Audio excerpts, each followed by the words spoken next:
Hi, everybody. I don't see you at all, but I hope you can see me and you can hear me well. And today we're talking about organizational development with org topologies. And not just any development. We want the development to be thoughtful. We want us to learn how to put thoughts into essentially designing our organizations. So that's the topic of the day. And I will start with a short story. Last weekend, I live in Munich, so last weekend I took my children to a dino park 100 kilometers up north in the close to Ingolstadt. And there, essentially, there's like a place where children can learn about dinosaurs. And there you're given a hammer for €7, and then you can go crack stones and find some interesting things inside, like this one. These are not the things we were able to find with my small kids, but there's also a museum there with a lot of nice fossil shells that you can find. And I made this picture, and I immediately saw something very interesting. I could not help not seeing this one, right? So these are some logos of the companies or brands which are not there anymore. Like you guys might remember Palm, you might remember Netscape, Kodak, although the brand is still there and it went through periods of bankruptcy. Motorola was sold in different parts. Blockbuster failed to adopt video streaming. So we all know these stories, right? So these companies, like those shelves, they prosper, they did pretty well at some point, and then something happened and they are no longer there. They're just relics, fossilized relics. So a big question in this talk is like, why and how do companies go extinct? And I think it very much connected to Agile and scaling Agile, because essentially you want companies to stay relevant to your customers and your stakeholders. And for this, we say they need to embrace agility to be able to learn and change direction and to innovate and jump on these innovations. So were those companies not agile? I'm not sure, right? But going back to the previous slide, you can say, hey, Alexey, but this is not true. Those companies were actually innovating quite a lot, right? So it's not the lack of innovation that brought them out of business. And I would agree. Like, if you guys know the story of Kodak in 70s, if I'm not mistaken, actually they invented the digital photography and digital printing in their innovation center. But somehow innovation was there, but they were not able to jump on this opportunity, right? So it's not the lack of innovation. It's actually about something else. And you all might have seen these movies about how Steve Jobs actually did not come up with the GUI of macOS, but how he visited, right, the Xerox PARC in Palo Alto, and how he saw some scientists essentially building some prototype. And then he essentially stole it or bought it. Anyway, these ideas were brought to Apple, and then what we see, like how these innovations were brought to business. So it's not a lack of innovation that brings companies out of the business, but something else. So again, the big question of today is like a research I'm doing with you here is, how do companies go extinct and why? And we're going to use org topologies as a way to explain certain things, right? So it's us, me and Roland. He's not here yet, but I'm sure he will jump on the stage very soon. And on the website, it says, in this session, two creators of org topologies, Alexey Krivitsky and Roland Flemm, will share a method to design, assess, and improve your org ecosystem. It's funny how this conference talks come on being. Somebody asks you half a year in advance to give a talk description. You come up with something, and then you open up this conference website like 2 weeks ago to prepare. You read your description, and you're like, yeah, this is not wrong, but actually I want to talk about something else because I've learned so much over this half a year.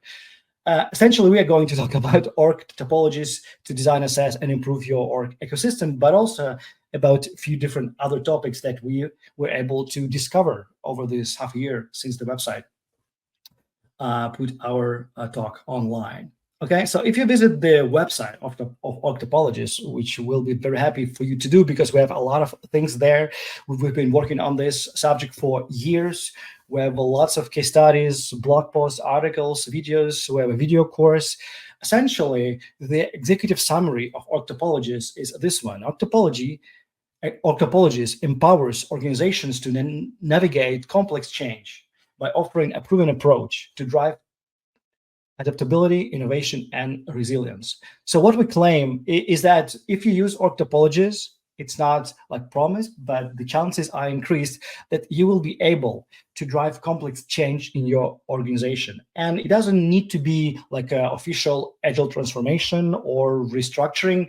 Any change essentially can be powered by Org Topologies.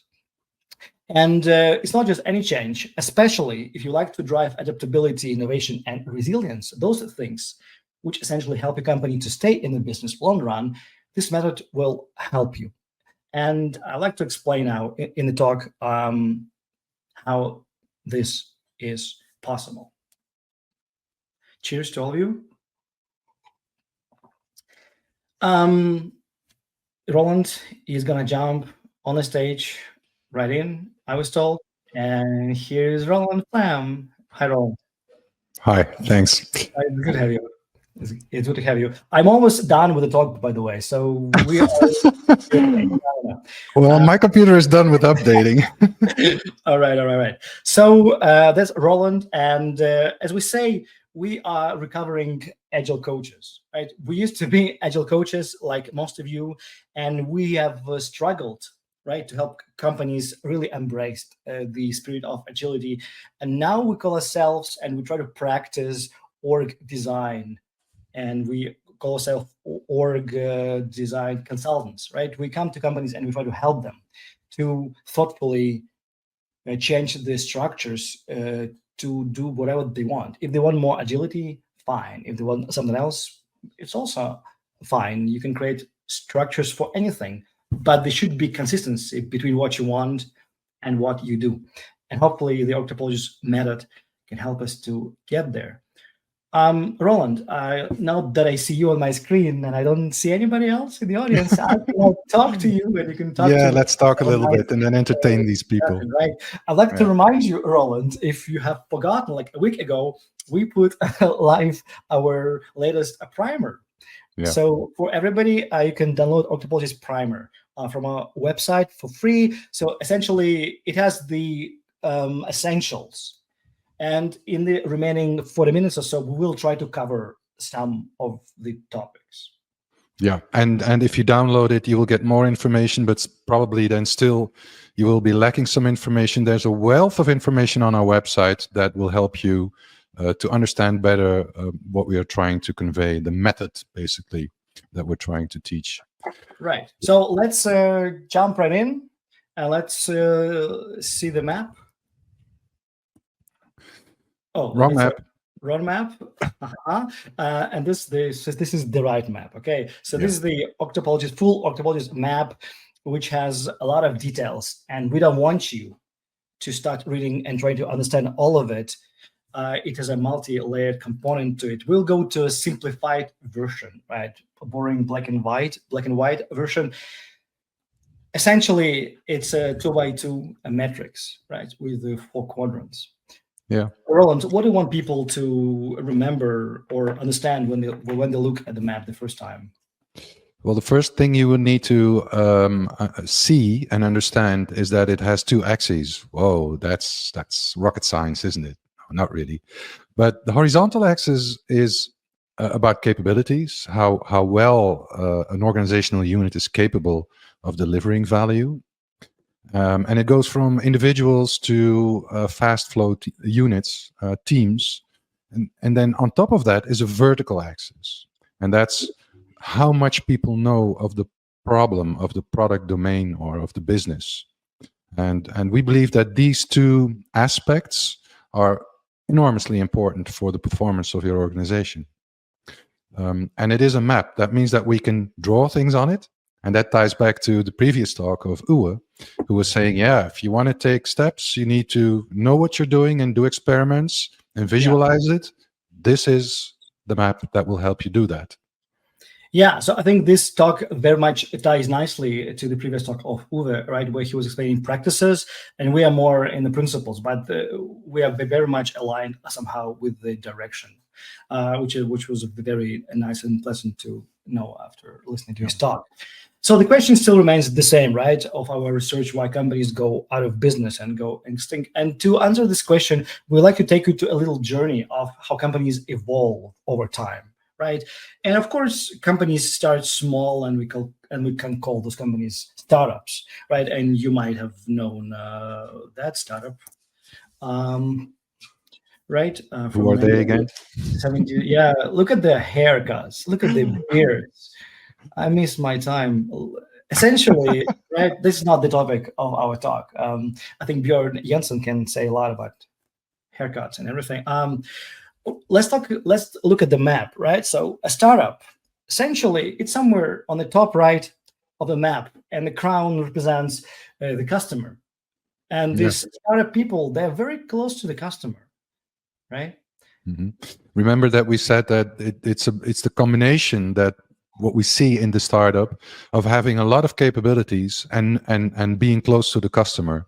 In this startup situation, there is no time to think long. There's always a lack of resources, lack of financial means. So we need to do things quick. And if the secretary can give us a help to do testing on software, then that's what we do, because we're only 5 people and we need to try to make money.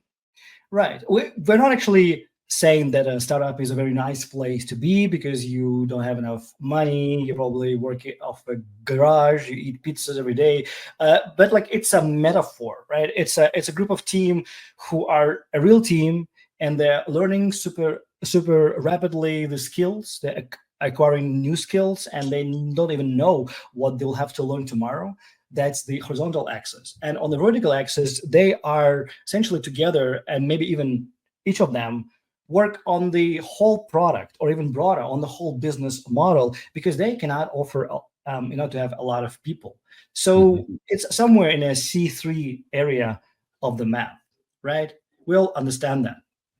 Now, what happens over time, right? Over time, the companies grow, and we sometimes even call it scaling, right? So we're going to pick up on the word scaling today like 5 times because of this Agile scaling conference. So they scale, right? And how do you symbolize it on a map? Well, they cannot stay in C3, otherwise this map will be useless. They go somewhere else on the map, right? And essentially, we say they fall like angels from the sky, right? Yeah, but wait. I think we need to explain a little bit how this organically grows. Let's imagine that I was in the startup with Alexey, and I was a developer, and all of a sudden there is some traction, and we need to go faster on delivering some kind of feature. We will get some friends or hires, we get some people that will help us develop, and they will join me, because I already know the whole system, and I will transfer my knowledge. So this kind of separation of or specialization kicks in without really being aware of that. It just happens. It's normal. Yeah, and if, for example, Roland, you were the best like front-end developer ever, we could hire or invite to work in a startup, and now some years later or some months later, even we have more need for front-end development, and we hire people with the front-end development skills. Like, where do we put them in the office, right? I think they're gonna see it very close to you, and you're gonna watch them do front-end, and you're gonna check on them. You're gonna go to restaurants and talk about front end all the day. So essentially, and this repeats across the whole company, across all the skill sets and functions, right? And it doesn't take you 5 years before you grow into a cubicle-like organization. Hopefully not, right? You don't have to do it. It's not a law of nature that the companies have to grow and become, functionally organized. But this is very probabilistic, right? That happens to many organizations. Another thing about these low-level archetypes, as we call them, these resources, right? So these people are there because we need their skills, right? And when you think of a person as a resource, it's not just not nice to call people resources, but you actually mean something very specific. You mean, hey, I need you because you have this skill, and I'm not interested in you learning another skill, right? Like machines on a factory floor, they know how to do one thing, and if you need something else, well, you go and get another machine, right? You book it. So that's how resources as archetypes appear. And these people who live in this part of the map, they are not really independent, right? They are very far on the map from the crown. They are very far from the customer. They actually might not even give time to talk to customers or understand customer problems, because we would like to maximize the amount they apply their existing skills, maybe front-end development, right? And this is where Taylorism come into place. Yeah, the thing that it brings along, such org design, is that these people are so specialized, they become more and more specialized, so they will need to be fed instructions to do their work that is tailor-made for their specialism. And that calls for large groups of people that will provide instructions, tasks, or work to those specialist units that are down there. So we need this second group of people, left upper corner, that does the discovery of the work. And maybe discovery, even a super nice name here. What essentially those people do, they analyze upfront, they understand which skills they will need at some point of time in the project, and then they give work and they supervise work and control it. And together, these two groups of people, they comprise what we call Org Topology 1. So in this talk, if we have enough time, we're going to present 3 different topologies. And this is the first topology, which we believe all of you are very much familiar, because this is a very traditional organization, which is not agile by any means. It's like pre-agile, right? But this org design is very sticky, because these people need each other. The discovery people doing speculative work, they speculate what customers will need. They actually need the workers down there, and workers also depend on the managers. So they become hand in hand. And when you introduce change, you'll be surprised they will resist the change, because they somehow form an working alliance. Maybe they get used to this. Finally, speaking of the names, if they move down from a startup, we typically call scaling. Like, how do you call the move up?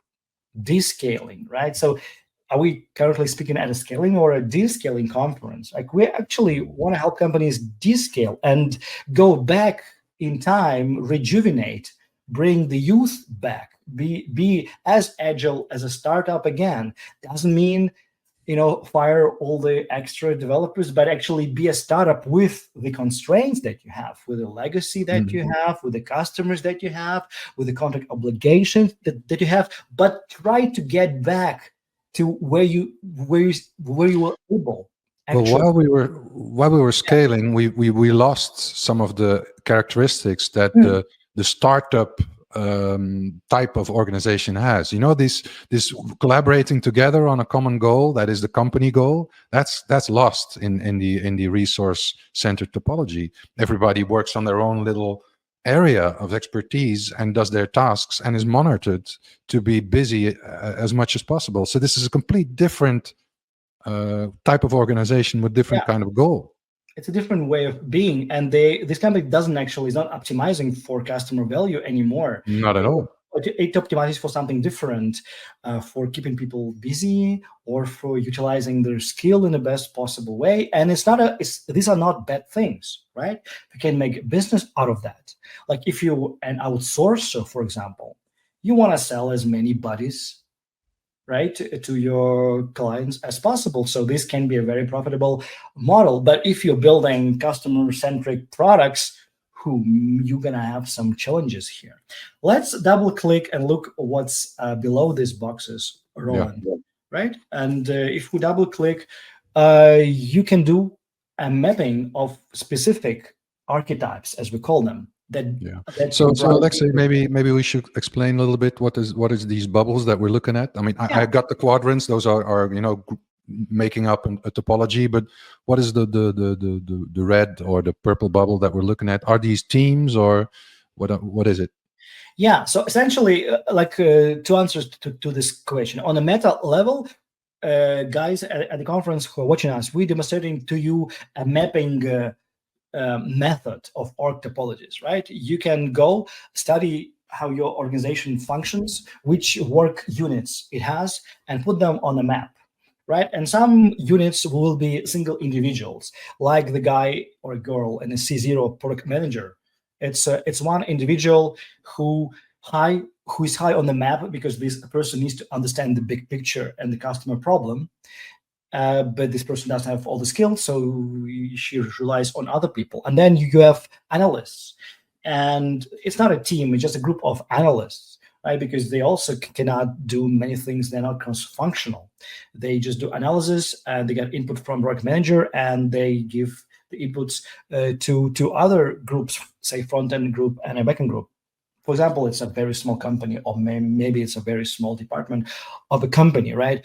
And Roland, back to a question, why we don't call them teams, right? Yeah. To me, team is a group of people which can do more than any individual, right? And they need each other. They have interdependencies. Group of backend developers, group of front-end developers, although they might even try to do something like Scrum, when you actually see how they work, they typically will be working very individualistic. They don't need each other that much. So it's just a group of people. Why we put them together? Why? Because it's nice for manager to find all of them at once by just opening one room in the office, or sending email to one mailing list. So we group them by specialty, but they're not really a team yet. And by the way, these groups can grow quite big. Like I work with a bank, and the group was like 70 people. So typically it's not a team size. Yeah. And this is a little bit of a simplified image, just to give you the idea. So there's somebody in the speculation department, as we call it, doing design and discovery, larger level, doesn't have capabilities to deliver, but the product manager makes specifications. The analysts breaks the specifications down to the task level for the specialists to understand. And then together they can deliver the work. Mm-hmm. It's very important before you do change to understand what you actually want to change. And we don't want to change people, right? But we want to change environment in which people operate, because we believe environment forces people to think of work in a certain way and do work in a certain way.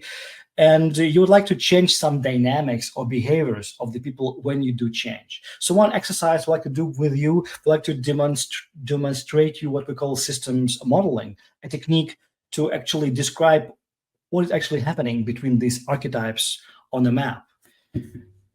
And one typical way to explain it is to say, hey, this company wants deadlines to be met. And for this, the manager has a habit to put a lot of pressure onto people. I think that will sound very familiar to most of us. Yeah, so that's what managers do. Yeah, because this company is not really optimized for delivering, but to keep people busy, it will have some problems with delivering. So manager might say, hey, I need to put some pressure. And you put some pressure, and then the arrow goes to number of shortcuts engineers take. And we all know, especially if you work with code on daily basis, that the more pressure you put, probabilistically, the more shortcuts developers are going to make. Maybe there's some exceptions. Maybe there's some developers you put pressure and they produce amazingly beautiful, clean code. But probabilistically, this is not going to happen. No. And yeah. And what does it take you? Once developers produce a lot of shortcuts, you short term. It's good. We're going faster. Yeah, you can go faster. You can meet the deadlines, and maybe you need to put a lot of pressure anymore. But from time to time, those deadlines. But what you will see over time, in the long run, it will become more and more difficult to apply fast shortcuts. You will see a slower effect of the whole system, because there's more than this, right? There's more happening than just this small feedback loop that gives you the short-term benefits. Mm-hmm.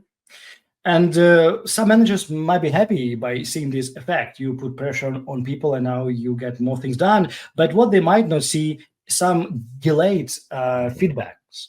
some delayed effects. And one effect is, well, the percentage of clean code eventually will go down, and then we'll know what it leads to. It leads to making harder to make changes.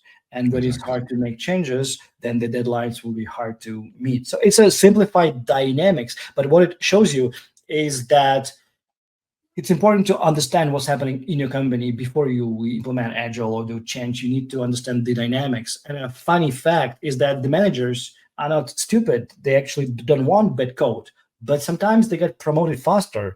That you can see the effect of those things, right?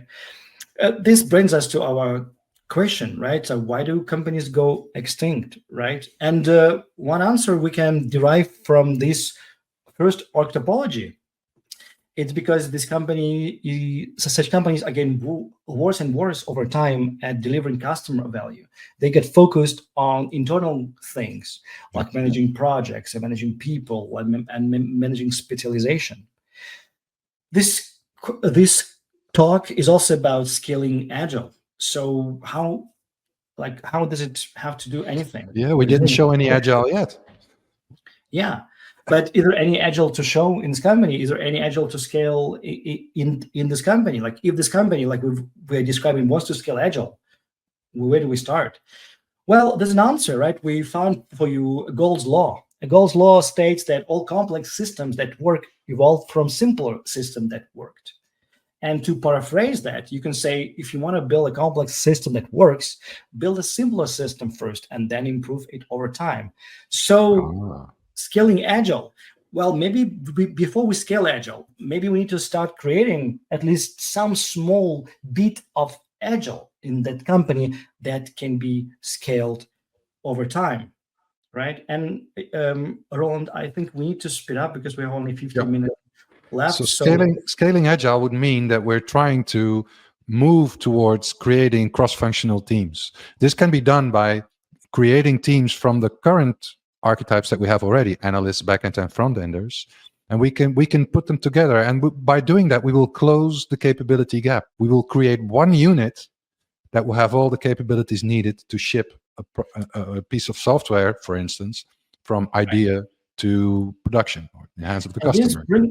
This change brings us to the second org topology, where essentially you kick the delivery box to the right, you upgrade the delivery archetypes, essentially creating so-called Agile teams, cross-functional teams, and now you have those teams, and those teams are more capable of getting things done. Like in terms of Scrum, the definition of done might be pretty high. They can analyze, code, test, deploy, fix, which is great. Yeah. So Agile. Do we have Agile now, Alexey? And is this then proper Agile that we could go scale? That's the question, right? Maybe, right? But we only what kind of Agile we have here is probably just on the team level, right? And the question just by adding more teams, which independently can show some kind of characteristics of agility. Are we scaling Agile, or are we just adding number of teams? Right. So this is what being a recovering Agile coach, like as I said in the beginning, as a joke, we have seen a lot of these changes. Like you combine people from different skills and functions into cross-functional teams, and bam, now you're Agile. We call it first Agile wave because we believe it's not enough. We believe you need to take another step towards that. So let's again double click on these archetypes and see what can be inside, right? And inside, for example, you might have such ecosystem where there's a product manager and the technical managers at the B level who understand some different parts, maybe of your business model and different parts of the product. And then you have 2 stream aligned teams and 1 platform team. And that sounds familiar. And this sounds familiar, and this is also fantastic because these teams can be super fast.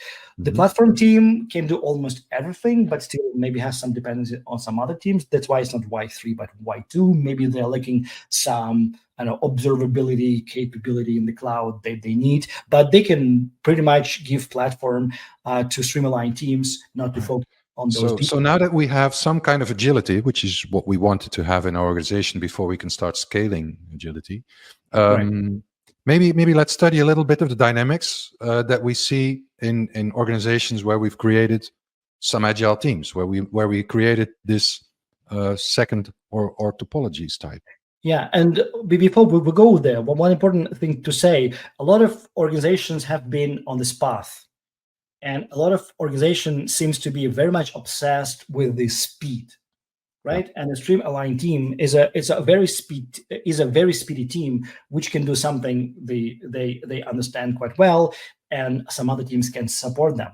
But like actually, if you go and study Agile sources like the Agile manifesto and you search for the word fast, you'll not be able to find any occurrences, because actually fast is not a clear sign that you're agile, because you can be running very fast in a very wrong direction. The wrong direction. Agile is something very much different. It's nice to be fast if you know where you're going and if you go in the right direction, but it's not enough. So what we see happening in such organization and other dynamics in this talk, there's a desire for faster delivery, and it's not bad. It's good to be fast, as I said. And one way to do this is just to add number of teams, right? Which is what this kind of organization tends to do. We add more agile teams because we've got the success of this agility at the team level, and we need more speed. Maybe you started with just one team, it worked, it was very much different to the other functional departments, and now you have more teams. And I have many clients which actually just add and add teams over time, which is not bad, but it can create more problems. Let's see. When you add a lot of teams, right, you have a choice. And one choice you need to make is how broad you want them to think and own and work in your product. Do you want all your teams to co-own and share all the code? Which is if everybody owns it, nobody owns it, right? And then you hear managers say, but exactly, if everybody owns it, nobody owns it. And how about cognitive load? And how about some other concerns? And it's fine to think of these concerns, but if you make those concerns something you're optimizing for, you might be undermining something. So a typical case we see is that companies start to optimize for what we call secondary concerns. Maybe they said, we need to reduce cognitive load of developers. And of course, it's important to reduce cognitive load of developers because otherwise they will be overloaded and will not able to perform at all. But like, do you want to optimize for cognitive load in cost? Right, of something bigger? Did you make the company so that developers are not overloaded? No, you make the company so it's profitable. And of course, people need to have some manageable level of cognitive load. Another example, somebody can come and say, hey, it's nice when teams have a very narrow focus because they can be very laser focused and very fast. But again, is it what you want your company to optimize for, that everybody is super comfortable with the cognitive load and the focus, or you want something else?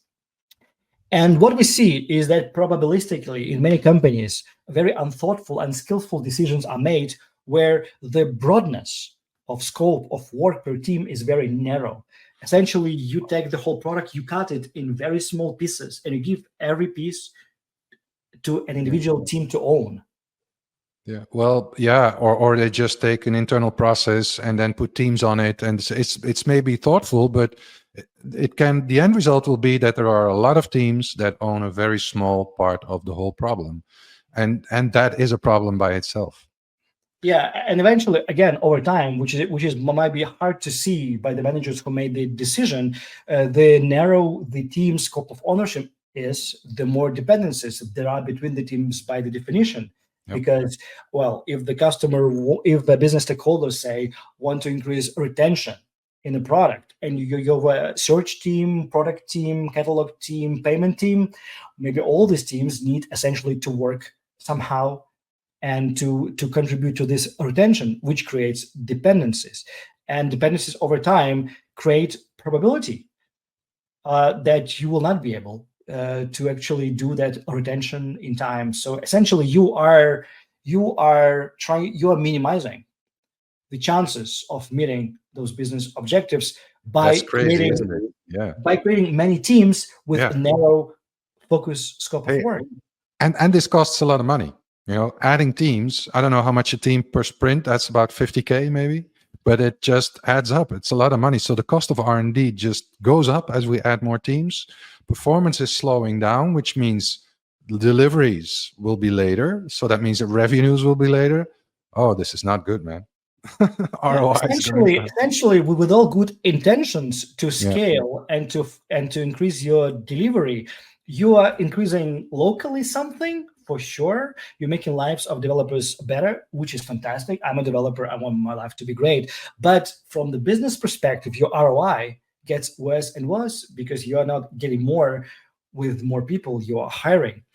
And actually, if you go to the business definition of scaling, it says, in terms of return on investment, scaling refers to the ability of a business product or system to increase its output, revenue, or impact while keeping its cost and resources relatively proportional or even decreasing. So a real definition of scaling, Roland, it's funny, right? It is actually doing more with less, not just doing more with more or doing less with more. It's doing more with less. So the result of this adding more teams is and trying to make them faster is that we create something what we call the Ferrari effect. And the Ferrari effect is, I have this super fast car, but now I'm in a traffic jam. Okay, I can't really use this car to its full potential. So that is a problem. And next slide, I think.